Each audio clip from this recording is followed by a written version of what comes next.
يسر وتمم بالخير اللهم لا سهل إلا ما جعلته سهلا وأنت تجعل الحسن إذا شئته سهلا اللهم يا معلم إبراهيم علمنا وينفعنا سليمان فهمنا اللهم افتح علينا فتوح العارفين واشرح علينا من خشيتك رحمتك يا أرحم الراحمين. Yang dimuliakan Imam, seluruh pimpinan surau, pimpinan masyarakat, saudara ulama muslimin semua sahabat dan rahmat Allah Subhanahu wa taala. Alhamdulillah, syukur pada Allah Subhanahu wa taala yang mempertemukan kita pada malam ini. Moga-moga pertemuan kita ini pertemuan yang dirahmati dan juga diberkati oleh Allah Subhanahu wa taala, dan moga-moga dengan pertemuan kita ini kita dapat manfaat dan juga beberapa perkara yang berguna untuk kita jadikan sebagai bantuan dan pedoman kita dalam kita melayani kehidupan kita sebagai seorang hamba Allah Subhanahu wa taala. Dan sahabat-sahabat muslimin muslimat dan doa yang dirahmati Allah, malam ini kita akan mulakan pembacaan kitab kita yang baru sempurna tahun baru kita ini. Alhamdulillah, kita akan bacakan kitab Mukhtasar Ibnu Abi Jamrah.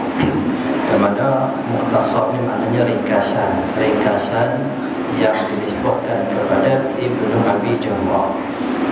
Kita dah tengok beberapa biodata dalam ini pun ada tentang Ibnu Abi Jamrah, dan nama Abi Jamrah itu siapa, dan juga kitab ini merupakan ringkasan yang ditulis oleh Ibnu Abi Jamrah, ringkasan terhadap hadis-hadis yang terdapat dalam Sahih Bukhari.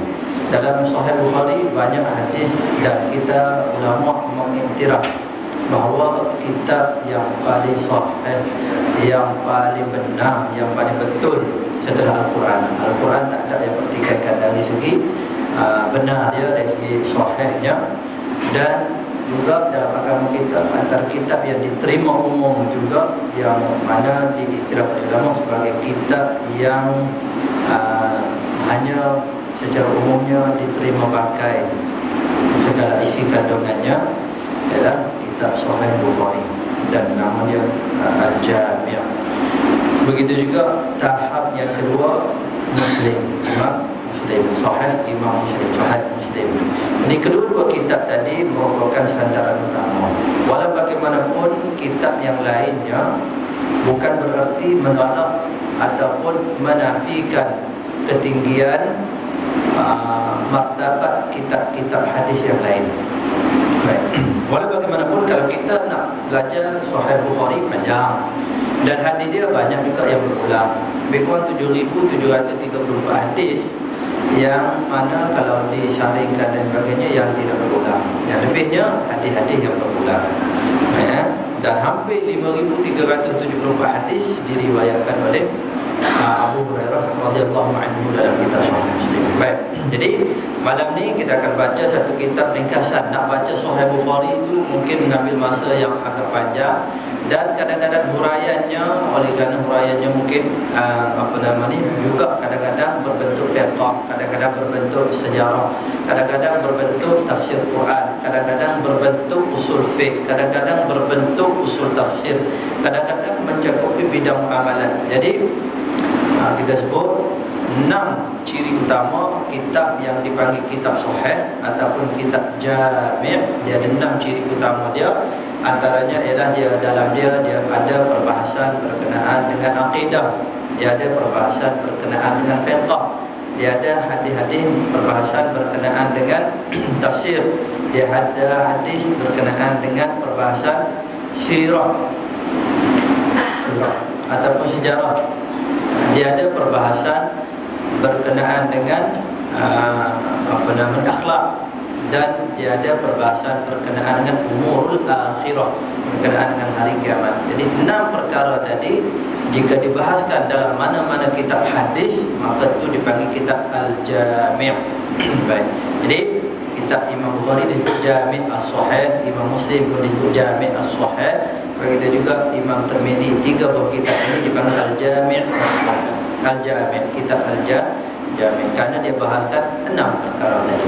Manakala kitab hadis yang lain tu kadang-kadang dia kurang daripada 6 perkara, maka disebut sunan. Kerana apa? Penyusunan bab dia seumpama kitab fiqh. Bab dia disusun, hadis-hadis yang dihimpunkan dalam tu dihimpun mengikut susunan fiqh. Bab taharah, kemudian bab apa dia, solat ibadat, solat yang puasa, zakat, haji, kemudian bab muamalat, kemudian bab munakahat, kemudian bab jinayah, kemudian diakhiri dengan bab umur akhirah. Antara kitab yang dipanggil yang mengikut kitab hadis yang mengikut penyusunan begitu, kitab Imam Tirmizi. Sebab tu Imam Tirmizi sama ada dipanggil, kitab dia dipanggil Sunan Tirmizi ataupun Jami' Tirmizi. Sebab apa? Sebab Jami' kerana dia ada 6 ciri tadi. Kenapa dipanggil Sunan? Kerana penyusunannya bermula dengan penyusunan fiqh. Sunan Abu Dawud, Sunan Nasa'i dan juga Sunan Ibnu Majah. Jadi 5 kitab tadi antara kitab-kitab yang diperakui kehebatannya dan kurang hadis-hadis yang dikritik. Hadis-hadis yang dikritik. Manakala Sunan Ibnu Majah walaupun dia ada kritikan ulama tetapi masih lagi dimasukkan ke dalam sunan sittah. Pasal apa? Pasal nak banding kitab lain pun dia antara kitab-kitab yang mana walaupun ada kritikan sehingga kan ada 11 hadis maudhu' dalam Sunan Ibnu Majah, 11 hadis maudhu', tapi tak menafikan kehebatan dia dalam penyusunan kitab dia. Okey. Oleh sebab tu kita ulang balik nak belajar semua kitab tadi. Saya di Pakistan pun belajar kitab Sahih Bukhari ini. Nak setiap hari nak kena belajar. Setiap hari waktu macam biasa, dia tak berubah. Bukhari akan dimulakan dengan awal.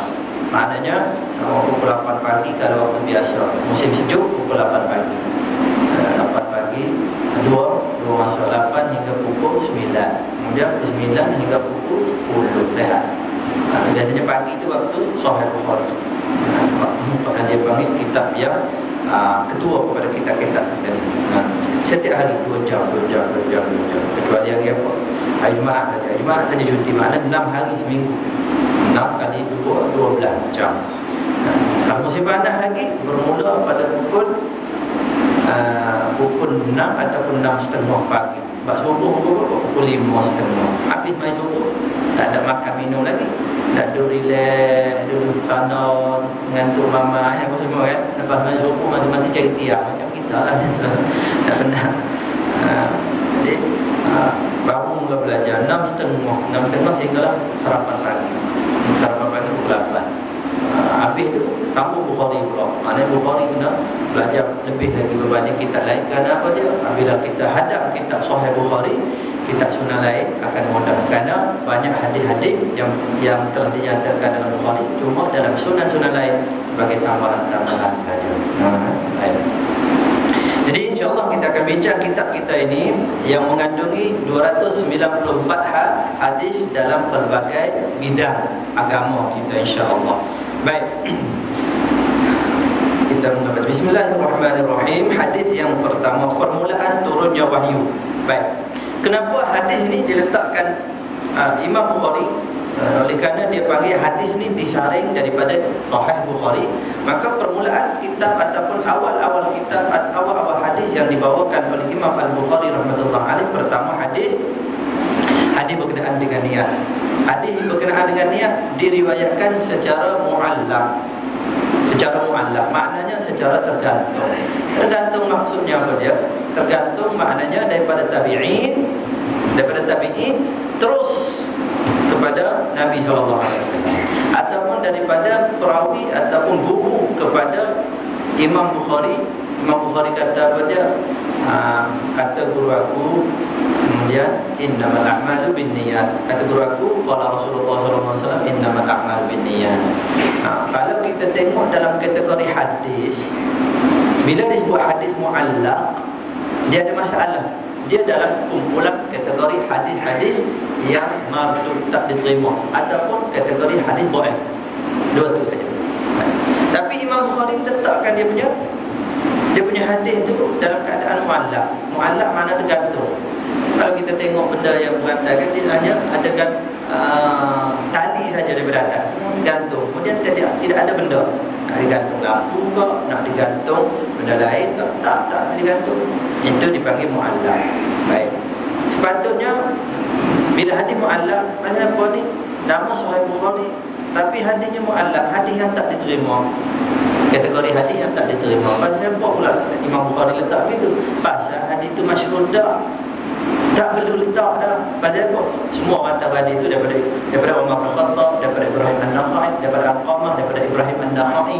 Kemudian barulah kepada guru dia. Semua orang tahu dah. Sebab tu dia katalah orang maklum dah. Orang dah maklum bahawa hadis ni riwayat dia semua orang tahu daripada siapa. Masa zaman Imam Bukhari dan masa zaman kita, memang kita tak tahu siapa perawi dia beda. Tapi pada zaman Imam Bukhari semua orang tahu hadis itu jenis begitu. Oleh sebab tu kadang-kadang lebih kurang 9 hadis mu'allaq, bahkan lebih daripada itu, hadis mu'allaq dalam Sahih Bukhari. Pasal apa Imam Bukhari hadis mu'allaq yang tidak ada terus daripada guru dia terus kepada Nabi. Guru dia kata Nabi bersabda, guru dia kata Nabi bersabda. Patutnya sebutlah sebelum Nabi itu sambung guru dia. Tapi oleh kerana hadis itu dah ma'ruf dah, maka dia tak perlu dah sebut untuk guru. Tak perlu sebut untuk guru. Baik. Jadi walau bagaimanapun hadis itu innamal a'mal binniyat tak diletakkan dalam hadis yang pertama ini. Cuma hadis yang pertama ialah permulaan turunnya wahyu. Baik. Pasal apa permulaan turun wahyu itu dijadikan hadis pertama?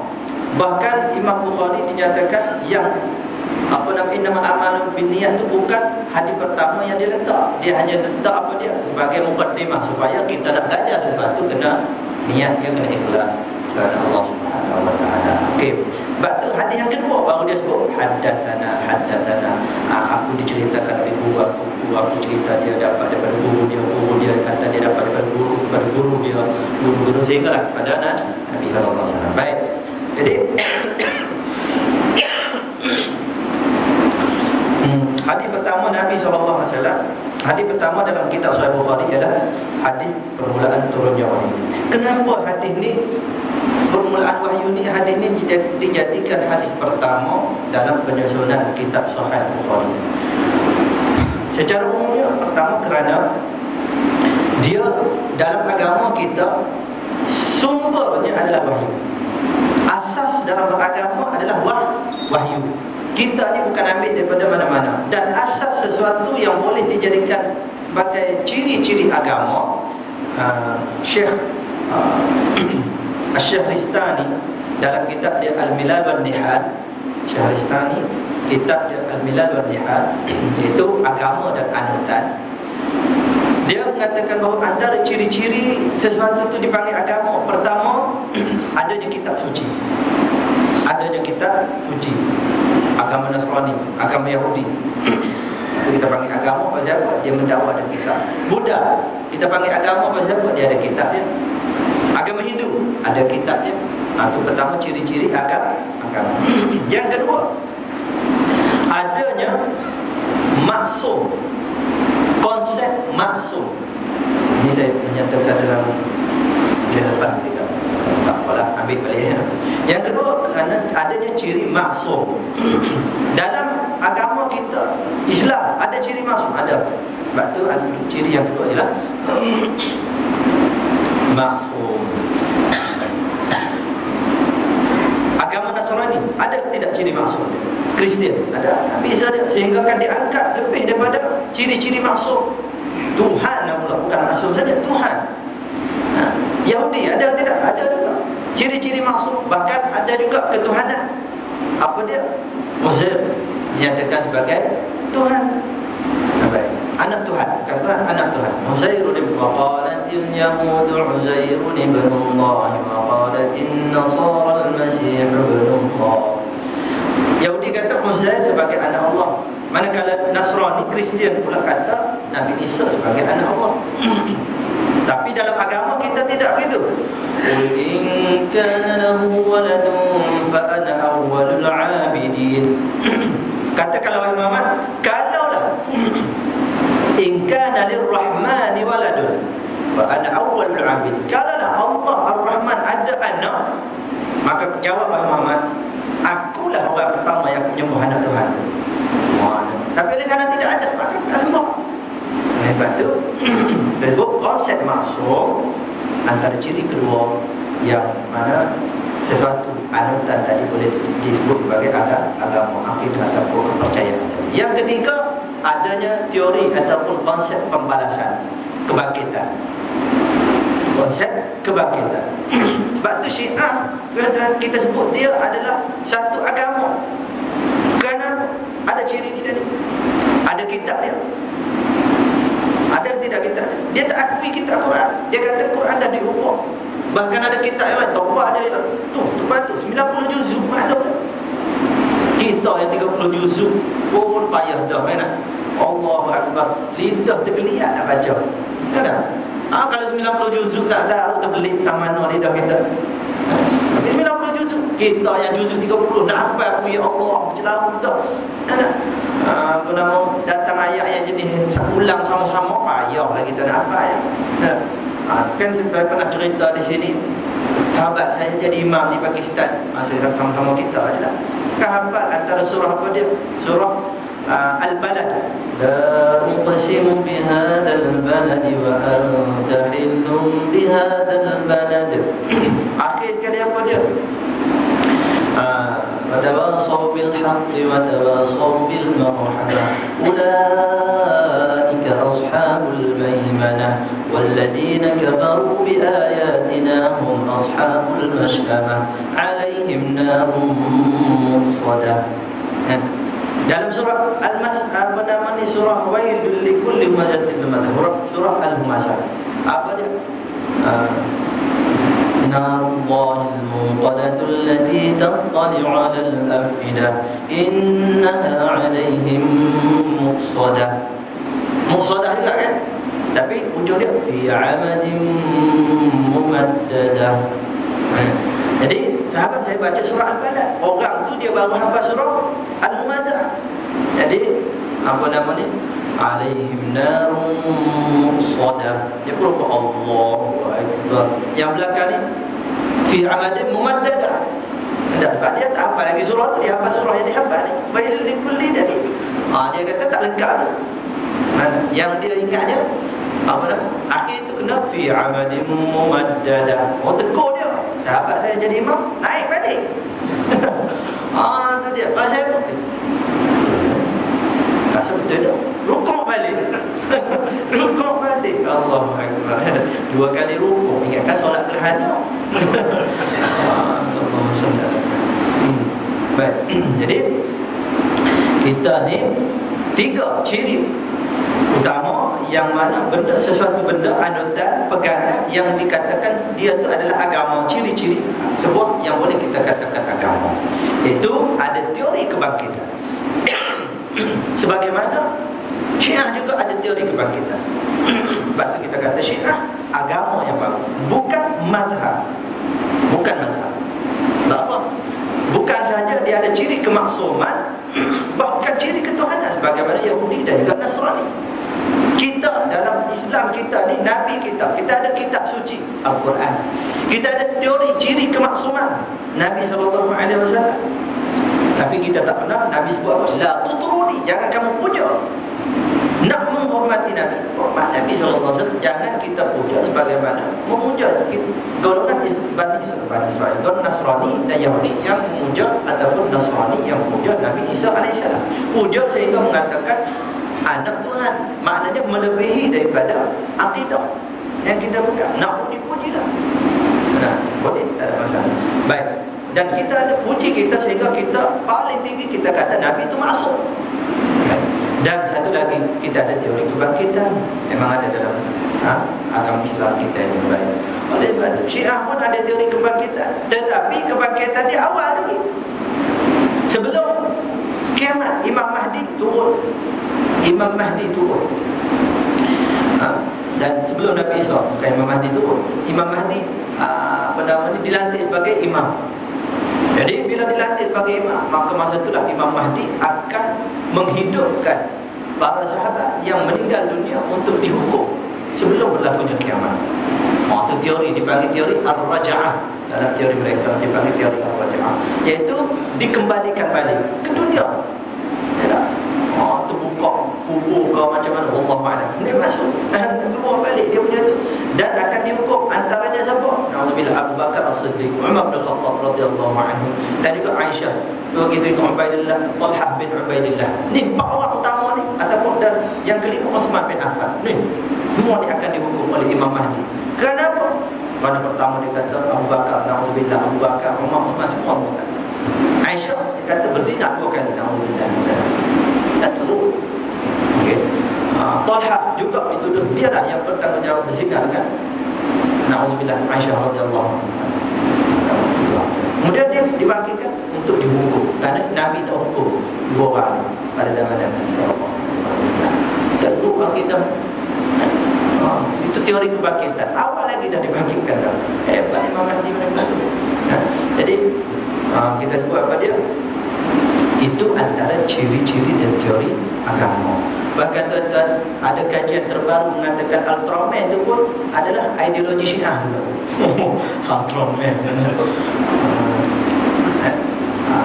Saya tengok satu video, dia kata antara teori Syiah juga. Dia sebut sejarah Ultraman. Dia boleh sebut 12 orang Ultraman tang, 12 orang Ultraman. Kemudian filem terbaru tentang Ultraman, The Chronicle of Zero. Tahu? Tak tahu jawab dia. Saya pun nak huraikan cara itu tak ada lagi. Sebab apa? Yang pertama ni tengok video tu secara sepintas lalu saja. Dia boleh sebut 12 Ultraman, yang mana Ultraman konsep Imam Mahdi diketuai oleh Ultraman Mebius. Kemudian yang jadi keluar Ultra, yang mana pernah dirantai di satu tempat, dirantai keluar, maka yang bunuh dia siapa dia? Ultraman Zero. Kita tengok lagi. Kita lah yang dah masa cuti dengan kita, baru sebab tu kita faham apa yang dia sebut tu. Baik, cuma nak sebut apa dia? Ciri agama ada 3 benda tadi. Baik, oleh sebab tu dalam penyusunan kitab Sahih Bukhari dinyatakan agama kita ni, ciri-ciri agama kita antaranya ialah berdasarkan wahyu daripada Allah Subhanahu Wa Taala. Bukan main-main, bukan ikut fikiran daripada seseorang kemudian dia pun buat kitab suci. Tak ada, tapi daripada wahyu Allah Subhanahu Wa Taala. Baik, kita baca. Wa biqala hadatsana Aisyah ummul mukminin radhiyallahu anha annaha qalat. Baik, panjangnya hadis ini. Awal ma budi'a bihi Rasulullah sallallahu alaihi wasallam min al-wahyi ru'ya salihah fi an-nawm fa kana la yara ru'ya illa ja'at mithla falaq as-subhi thumma hubiba ilayhi khala ila qawlihi ambi barrat ila qawlihi fa anzala Allah ta'ala ya ayyuhal mudaththir qum fa anzir wa rabbaka fakabbir wa thiyabaka fatahhir wa rujza fahjur fa hamida al-wahyu wa tataba'a. Okey, jadi cerita dia panjang. Nanti kita baca ambil berkat daripada hadapan, kemudian kita baca yang akhirnya insya-Allah. Baik. Kisah ni dia panjang. Kita baca nanti yang lain insya-Allah kita baca. Daripada Aisyah ummul mukminin radhiyallahu anha, muka surat 3. Ada, alhamdulillah, terima kasih kepada sudi yang sudi mewakafkan kitab kita ini, kita sama-sama berdiskusi. Dikhabarkan bahawa dia telah berkata, Aisyah ummul mukminin, permulaan wahyu yang dimulakan dengan dia kepada Rasulullah sallallahu alaihi wasallam ialah mimpi yang benar di dalam tidur. Maka tiadalah junjungan sallallahu alaihi wasallam bermimpi melainkan apa dia? Satu mimpi, melainkan datanglah mimpi itu seperti cahaya subuh. Dia dalam mimpi dia nampak macam cahaya, terang benderang gitu. Ada. Kita pun dah kadang-kadang kita tidur rasa cerah, tu bukan wahyu tu orang buka lampu. Jangan ada wahyu ni, wahyu. Orang suruh bangun subuh, qiyamul lail ni kita buat ni. Ada. Jangan ada rasa senyum seorang, dia pula dia senyum seorang tapi tidur ni senyum pula. Rupanya dia ingatkan ada wahyu. Jangan. Kemudian disukakan kepadanya untuk berkhalwat. Kemudian Nabi ada perasaan suka untuk mengasingkan diri dan adalah junjungan berkhalwat di Gua Hira. Gua Hira Allah malam tu tak ada nak buat program. Ada dah semangat dah semua yang kita bawa itu. Cuma yang nak bawa tu kan nak bawa tu demam. Maka Gua Hira dalam bilik masing-masing. Allah. Nanti insyaAllah 17 bulan nanti saya bawa ilmu Allah. Tak ada untuk minggu 3 je dah. Tak faham tak ada untuk minggu 17 bulan yang akan saya pergi pula. Apa nama baca Mu'ah. Ini tak tahu lah dapat mendaki tidak. Baik. Dan di Gua Hira, yang cantik memang Gua Hira ni. Kalau kita naik ke atas tu, dia punya apa nama ni, kita boleh nampak Kaabah. Tua pun nampak Kaabah. Ataupun kalau mata kita mata jadi mata eagle eye, dia tengok sampai ke tanah. Tu dia nampak Kaabah. Baik. Iaitu beribadah di dalam masa beberapa malam yang berbilang-bilangan sebelum kembali kepada ahlinya, dan berbekalan untuk yang demikian. Nabi duduk 2-3 hari, 4 hari, 5 hari, kemudian Nabi akan turun. Biasanya disebut kadang Nabi balik ke rumah. Kadang-kadang Khadijah tunggu di kaki bukit Gua Hira. Di kaki bukit Jabal Nur. Gua Hira atas ni Jabal Nur. Jabal Bukit Nur Cahaya, Bukit Cahaya.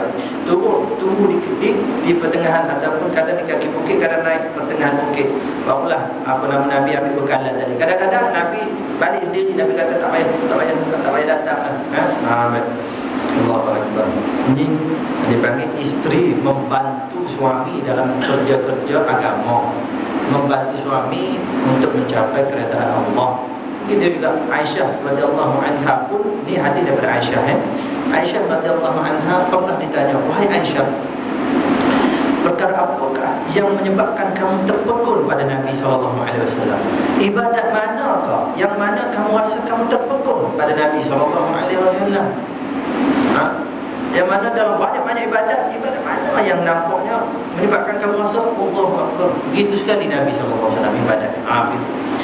Kata Aisyah sebelum daripada dia cerita tu, dia menangis. Masa itu maklumlah kan umur dah lanjut, menangis. Kemudian Aisyah radhiyallahu anha ni ditanya oleh anak menakan dia, nama dia apa dia? Urwah bin Zubair. Urwah bin Zubair, Az-Zubair bin Awam kahwin dengan Asma binti Abi Bakar. Asma ni kakak kepada Aisyah radhiyallahu anha. Beza 12 tahun saja. Baik. Jadi bila nak menangkan dia tanya, dia menangis. Kemudian lepas pada tu barulah dia sebut apa dia yang menyebabkan aku terpekul pada ibadat Nabi. Ada satu perkara. Satu ketika bila di waktu malam, bila Nabi SAW nak tidur, Nabi merapatkan badannya kepada badan, dan kulit dia bersentuh pada kulit. Pada masa tu, alulah, kalau isteri pun sama je, suami pun sama kan, kita rasa tenangnya kan, suami isteri. Baik. Tapi tiba-tiba Nabi bisikkan apa? Wahai Aisyah, benarkan aku beribadat bersama untuk bersendirian bersama dengan Tuhan. Bisikkan benda tu. Kita bisikkan benda lain. Nabi SAW bisikkan benda tu. Lalu Aisyah radhiyallahu anha kata, wahai Rasulullah, uhibbu qurbak. Kalau dari segi perasaan emosi, aku suka untuk berdampingan denganmu, rapat dengan kamu, wahai Rasulullah. Walakin ufaddilu hawaka, tapi aku utamakan kehendakmu untuk bersama dengan Tuhan. Nabi SAW tinggalkan Aisyah, Nabi beribadat. Dan sehingga Nabi beribadat, Aisyah kata terdengar suara tangisan, seumpama air yang menggelegak. Aziz ke azizil ma', gelegak seumpama air yang menggelegak, mendidih. Begitu. Sehinggalah datang Nabi SAW. Sehinggalah Nabi habis solat, aku dengar Nabi bagi salam, Nabi berbaring, dan masih lagi Nabi meneruskan tangisan. Sehinggalah bila datang, fa'adzanahu bis-salat, azan untuk solat. Barulah Nabi bangun, dan Nabi SAW solat sunat, dan Nabi keluar ke masjid. Allahu Akbar. Aisyah radhiyallahu anha kata. Nah, sebab apa dia? Isteri bantu suami untuk beribadat, untuk melakukan taqarrub kepada Allah SWT, menghabiskan diri pada Allah. Inilah isteri yang Allah, kalau dapat isteri begitu. Kadang-kadang isteri yang subuh kita bangun, kita pula tak apalah, dia ada orang lain, apa dah. Itu dia. Itu bila isteri kita kata jom lebar, kita ni dah datang jauh dah ni, nak datang umrah, datang Mekah. Tak apalah, biar depa. Lepas tu lebih baik duduk bilik, jangan asyik-asyik kan. Kalau duduk bilik sekali, memang tu dah kata dia, tak ada ibadat lain kata dia. Baik. Kemudian junjungan kembali kepada Khadijah dan sama seumpama itu juga sehingga datanglah kepadanya kebenaran, iaitu apa dia? Sedang baginda berada dalam gua Hira, datang kepadanya malaikat, lalu dia berkata, bacalah, iaitu Iqra. Kata junjungan, aku tidak pandai membaca. Bercerita junjungan, kemudian dia mengambil akan daku, dia peluk kuat-kuat hingga terasa kepada aku kesungguhannya, kemudian dilepaskan.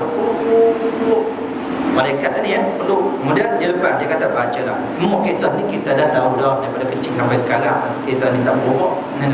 Kemudian dia ambilnya aku, lalu dipeluknya ketat-ketat kali yang kedua hingga terasa kepada aku kepayahan, kemudian dilepaskannya dan dia berkata bacalah. Maka berkata aku, tiada aku pandai membaca. Tak apalah bahasa klasik dia maknanya aku tak pandai nak baca. Nak baca apa? Ma ana bil qari'in, aku ni bukan pandai membaca, bahkan tak tahu nak baca apa.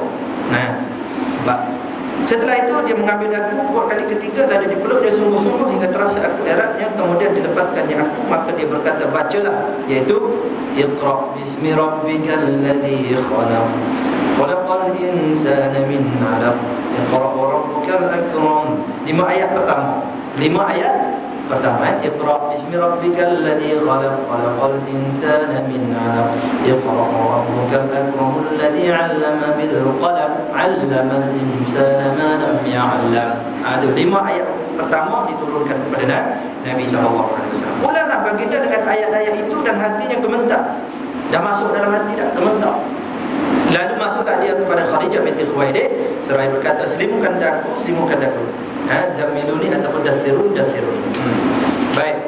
Hingga hilang daripadanya rasa ketakutan. Isteri pun selimut tepat ni pasal apa pula abang ni kita kalau kita balik tu, ya Allah, ketak-ketak selimut tu ada something yang lain tu. Benda lain ni tak. Nabi SAW kadang bertemu dengan mereka. Kemudian berkata ia kepada Khadijah setelah menceritakan khabar, sesungguhnya aku takut ke atas diriku. Nabi SAW bila dah tenang sikit, Khadijah tanya, abang macam apa? Ada apa? Nabi kata, aku bimbang terhadap diriku sendiri, rasa macam nak pecah dada. Begitu. Ada keadaannya. Lalu dia berkata kepadanya Khadijah, Nabi SAW bimbang kok terjadi benda-benda buruk terhadap dia. Takut benda buruk berlaku pada Nabi, sehingga Nabi SAW rasa risau. Apa benda ni? Dia tak siapa yang hantar ni. Baik, apa begitu sekali? Khadijah kata, tidak sekali-kali. Kalla, demi Allah, tiada dihinakan engkau selama-lamanya. Kamu ni tidak akan dihinakan. Kerana apa? Kerana engkau sebenarnya memperhubungi silaturahim. Ini sifat Nabi sebelum Nabi mendapat wahyu, iaitu Nabi menghubungkan tali silaturahim. Nabi sebut, kita hubungkan silaturahim ni bukan kerana bukan dengan cara orang bertanya khabar kepada kita pun tanya khabar. Dalam grup kadang-kadang ada rakan dia pasif saja, tukang baca dia, tengok je dia ambil. Ada orang aktif nulis dalam tu nulis dah, post gambar lah, post tu lah, post ni dan sebagainya. Yang tukang baca ramai tengok, relax tak? Baik. Jadi menghubungkan silaturahim, kata Nabi, laisa bukan maknanya silah hubungkan silaturahim dengan wasala man wasala. Bukan dengan sebab kamu berhubung dengan orang yang berhubung dengan kamu. Bila orang tanya khabar, kita jawab. Orang tanya orang bagi salam, kita jawab. Orang tanya khabar, kita jawab. Bukan begitu. Maksudnya hubungkan silaturahim adalah kamu bertanya khabar, berhubungan dengan mereka yang terputus hubungan denganmu. Kita cuba cari mereka kita yang lama, cari kaum keluarga kita. Ni asal daripada mana? Saya asal daripada Utara sana. Lama dah, banyak kali dah pulang balik. Setiap bulan dah balik. Dah lama dah. Dekat 20 tahun tak balik. Mana nak balik tu? Nak balik cari sahabat-sahabat satu, cari saudara mara. Tanya khabar saudara mara yang ada di kampung. Itu maksud dia, orang yang menghubungkan silaturahim, kata Nabi. Iaitu kita hubungkan yang dah putus. Itu dia. Bila putus baru panggil hubungkan, yang tak putus dia tak panggil hubungkan. Ini kekalkan. Nampak? Kemudian Nabi, engkau memikul bebanan, namun ni jenis orang bertanggungjawab, dan engkau berusaha terhadap orang yang tiada. Kasbal ma'dum, kita usaha merealisasikan kehendak orang. Orang tu nak benda tu, kita bertolong bantu dia dapatkan benda tu. Itu dipanggil kasban ma'dum antaranya, iaitu berusaha terhadap orang lain, orang yang tiada. Orang perlu apa-apa, kita bantu. Itu maksud ini. Dan engkau menjamu tetamu, hormat tetamu, dan engkau menolong atas menolak bala. Kita dibantu orang menghadapi kesusahan. Kemudian pergilah Khadijah bersama dengan dia, iaitu Nabi, hingga datang menemui Waraqah bin Naufal Ibn Asad bin Abdul Uzza, iaitu anak bapa saudara Khadijah. Maknanya sepupu dia ni. Waraqah adalah seorang yang beragama Nasrani di zaman jahiliyah dan pandai menulis kitab Ibrani. Pandai bahasa Ibrani sampai boleh mengarang kitab. Hebatlah tu. Kalau kita ni, contohnya kita ni mengarang kitab dalam bahasa Inggeris, hebatlah tu. Kita ni orang Melayu nak karang kitab bahasa Melayu pun tak ada. Itu biasa lah. Biasalah. Yang bercakap ni pun sama juga. Ni nak karang dalam bahasa lain, hebatlah tu. Allah SWT. Okey. Dan dia adalah pendeta Nasrani pada masa zaman tersebut. Jadi di Mekah dah ada pendeta Nasrani, dah ada agama Ibrahim, syariat yang dibawa oleh Nabi Ibrahim AS. Dua agama tadi. Dan zaman jahiliyah, maka disalinnya daripada kitab Injil itu dengan bahawa Ibrani, dengan bahasa Ibrani. Apa yang dikehendaki Allah bahawa dia menulis, dia boleh salin. Dia terjemah kitab Injil bahasa Syriani, kitab Injil bahasa Syriani, kemudian kitab Taurat dalam bahasa Ibrani. Jadi dia salin kitab Taurat dan kitab Injil yang dalam bahasa Syriani dialih bahasa kepada bahasa Ibrani. Kalau kita orang Melayu, kita terjemah kitab Arab ke Melayu, itu tak apa. Tapi kita terjemah kitab Arab ke bahasa Inggeris, itu hebat. Ataupun daripada bahasa Inggeris kepada bahasa Arab. Masa saya di Mesir dulu, ada seorang pelajar perubatan, hebat dia, bahasa Inggeris pun hebat, bahasa Arab pun hebat. Masa tu zaman menulis di blog. Kita pun ada blog kita masa tu. Tak tahu sekarang ni mana blog tu berapa Sarah apa semua, habis dah lama dah pakai, tak tulis tu. Dalam tu blog dia tulis dalam bahasa Arab ataupun bahasa Inggeris. Anak Melayu kita belajar, betul, saya respect. Masa tu kita pun semua belajar bahasa Inggeris. Jadi periksa dapat jahit jidat bahasa Inggeris, periksa di Al-Azhar. Aku hafal je pun. Hafal dia ada 5 kisah, kita hafal 3. Memang dulu dah. Dia akan masuk, jawab 3 soalan saja. Ada 3 soalan, mana antaranya dia boleh hafal 3. Padahal dulu tu Allah SWT dapat jidat dan tak pernah lagi. Sebab duduk di Malaysia, Inggeris memang fail, tak pernah lulu. SPM pun hampir-hampir nyawa-nyawa ikan. Di sana jidat, terkejut orang. Baik.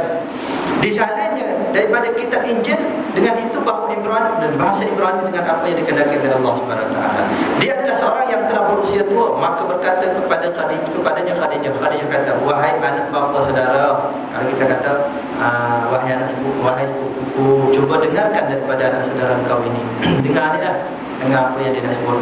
Kemudian bertanya kepadanya Waraqah, wahai anak saudaraku, apakah dia yang kau lihat itu? Lalu dikhabarkan kepadanya oleh Rasulullah SAW akan perkhabaran yang dilihatnya. Setelah itu berkata kepadanya Waraqah, inilah Jibril yang pernah diturunkan Allah ke atas Nabi Musa. Sebab dia beragama apa? Kristian, agama Nasrani. Dia tahu sejarah-sejarah Nabi Musa dan sebagainya, dia tahu. Kiranya, katanya, inilah Jibril yang pernah turun, yang Allah perintahkan turun kepada Nabi Musa AS.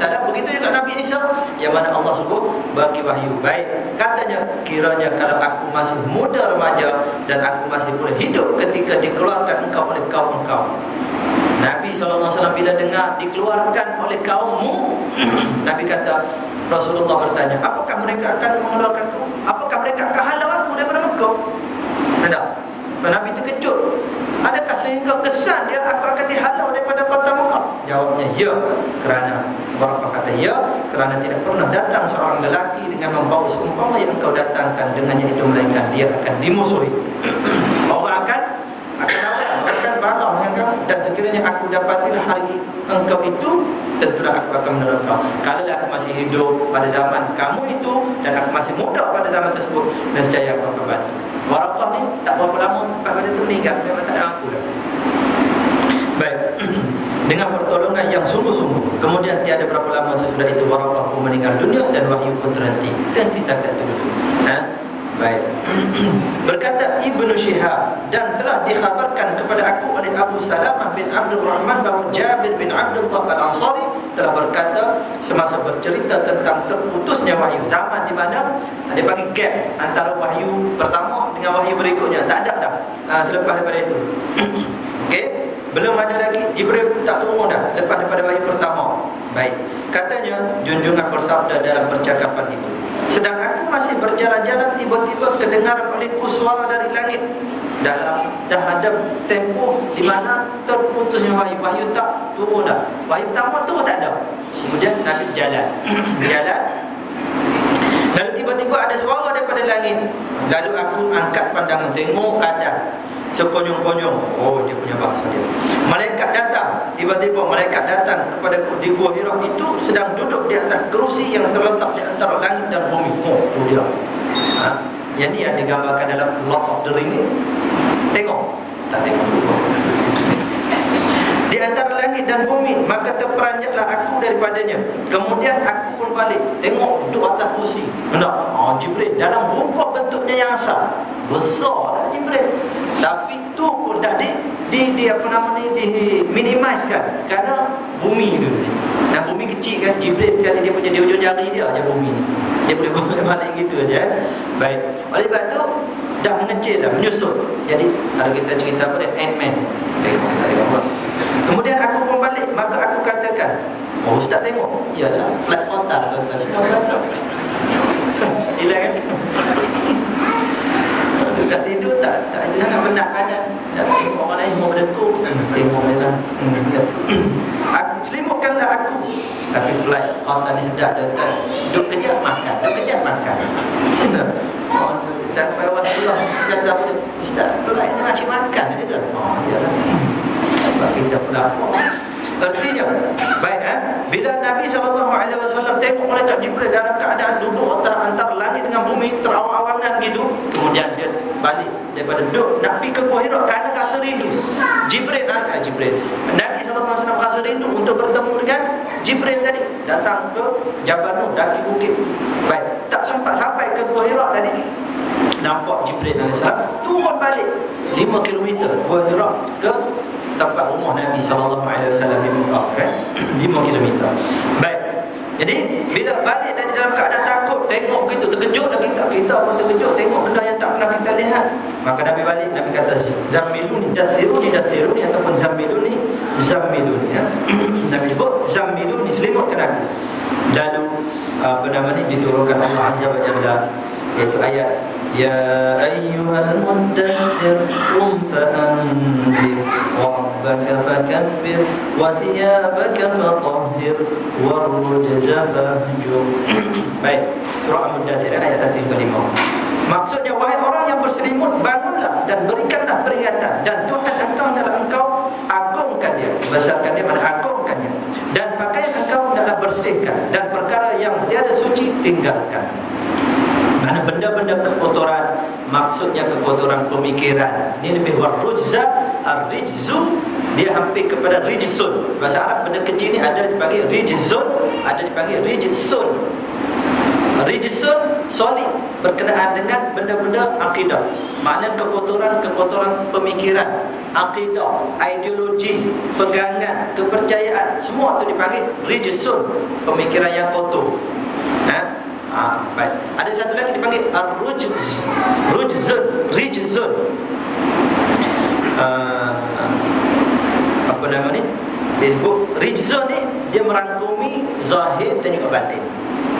Benda-benda kekotoran zahir dan juga batin.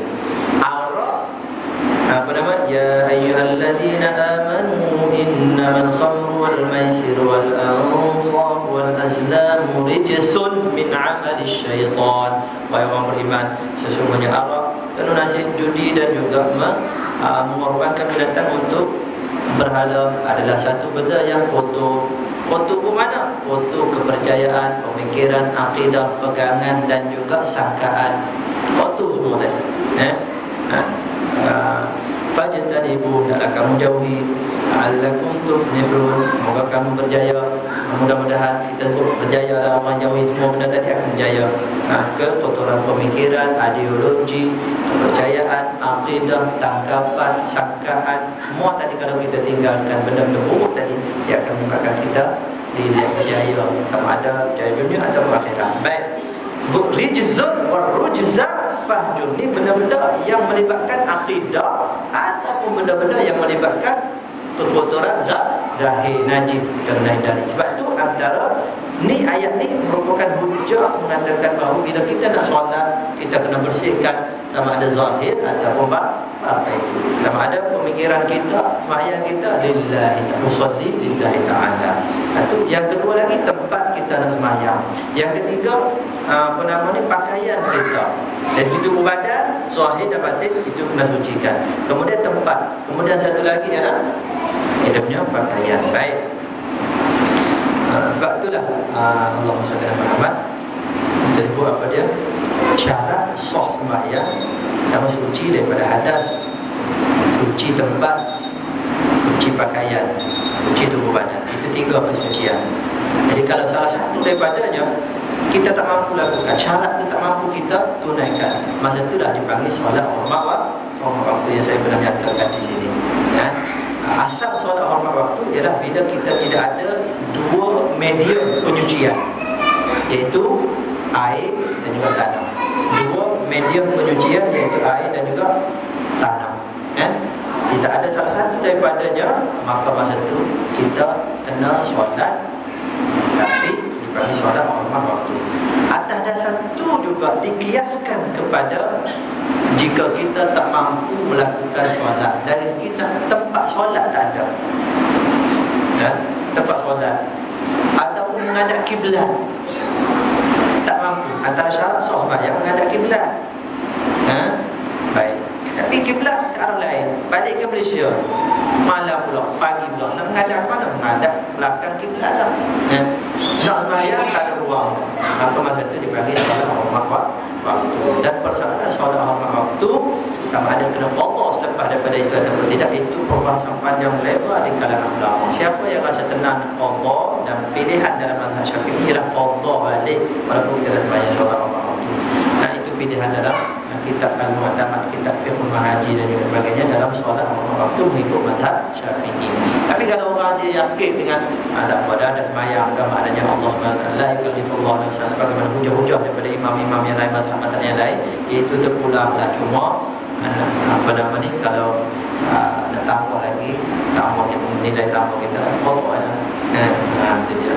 Memanas nak ibadah benda ni tak payah ibadah. Nak kotor tak nak kotor, nak kotor tak nak kotor sudah.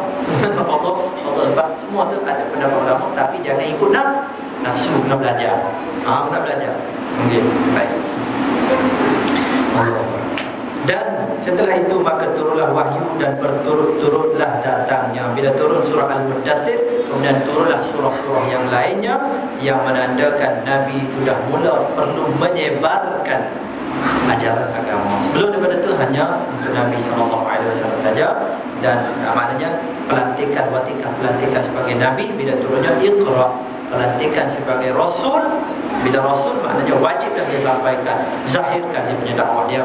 Maka bermula itulah turunnya surah Al-Mudaththir ini, watikah pelantikan Nabi sebagai Rasul, yang mana wajib sampaikan kepada orang luar. Wajib sampaikan kepada orang luar. Baik, keterangan sikit. Aisyah atau Aisyah nama isteri junjungan kita Muhammad SAW. Aisyah adalah seorang yang berilmu di antara isteri-isteri junjungan. Ia cinta kepada junjungan sebagaimana junjungan pun cinta kepadanya. Dia berkahwin waktu umurnya 6 tahun. Disebutkan di sini 6 tahun. Walaupun pertikaian dia saya sebut tadi, dari segi sejarah, kalau kita mengakui umur Aisyah 6 tahun, banyak sejarah-sejarah yang sahih akan menyimpang daripada fakta dia. Banyak fakta. Ada 20 dikumpulkan masa dari Pakistan, ada 23 fakta yang menyatakan Aisyah bukan umur 6 tahun. Bagaimanapun ijtihad ulama itu kita Allahumma shalli ala Muhammad, kita doa asuh umur 6 tahun dan sebagainya, kan? Biasa mungkin kahwin umur 6 tahun, dia bersama dengan Nabi pada umur 9 tahun, biasa. Itu saya belah orang rumah Pertama ni kahwin umur 9 tahun, umur kahwin umur 12 tahun, umur 12 tahun dah dapat anak. Maknanya kahwin muda itu biasa kadang-kadang amalan masyarakat mana-mana. Oleh sebab itu, hormatilah mana-mana 6 kalau 12 tahun. Walau bagaimanapun orang nak ambil pada umur Aisyah 18 tahun masa kahwin dengan Nabi, ataupun 6 tahun, kita terpulang kepada itu masing-masing. Dan jangan menyebabkan kita berpaling pada benda yang patut kita bertolak ansur. Baik. Ia berkahwin waktu umurnya 6 tahun dan bersatu waktu usianya 9 tahun. Maknanya tidur dengan Nabi pada umur 9 tahun bersama dengan Nabi dan bersama-sama hidup rukun damai dengan junjungan selama 10 tahun. Baik. Dan kita sebut tadi pandangan ulama yang sahihnya ialah umur Aisyah waktu berkahwin dengan Nabi 18 tahun. Kerana dia meninggal pada tahun berapa? 63 Hijrah. Kalau dikira-kira, maknanya dia kena umur 18 tahun barulah sesuai umur dia. Pada 63 tu umur dia 20 tahun dan sebagainya. Kalau umur dia 6 tahun tak akan sampai umur dia. Pada 63 tahun Hijrah, tarikh wafat dia akan jadi lain. Okay. Oleh sebab tu, maknanya tak apalah, itu dari segi kalau kita nak cari fakta-fakta dan sebagainya itu terpulang. Baik. Jadi sahabat-sahabat muslimin muslimat sedang dimana dengan Allah, itu saja yang kita bincang malam ni. Kita ambil dari segi Allah SWT. Perbincangan pertama iaitu dari segi terjemahan dia dulu. InsyaAllah kita akan tengok beberapa poin-poin penting dalam perbincangan. Dia panjang lebar sikit dalam hadis yang pertama. Ada 2-3 perbincangan di sini. Ada berapa perbincangan? Sampai ke G. Ada 7 perbincangan di sini. InsyaAllah kita akan bincang dalam pertemuan kita yang datang. Kalau bulan depan insyaAllah 17 bulan ni tak ada. Tak tengah hari itu kalau kita mana 17 bulan ya. Jadi mohon maaf dan mohon doa lagi tuan-tuan. Alhamdulillah doa-doa yang doakan kami hari perjalanan alhamdulillah lancar. Sama ada di Madinah, tubuh Madinah lancar. Orang lain 4 jam, 5 jam di Madinah. Kita alhamdulillah juga tak sampai 2 jam kita ni. Begitu juga di airport Jeddah. Masa berkumpul tu aja Muhammadnya lalu, tapi bila check in dalam masa 30 minit dah selesai semua kita alhamdulillah. Jalan lancar. Terima kasih daripada doa-doa tuan-tuan. Moga Allah SWT berkati juga tuan-tuan. Dan doakan sekali lagi moga jemaah yang dikurniai Sarawak ni juga bernama ni lancar dan juga diterima ibadat Allah SWT.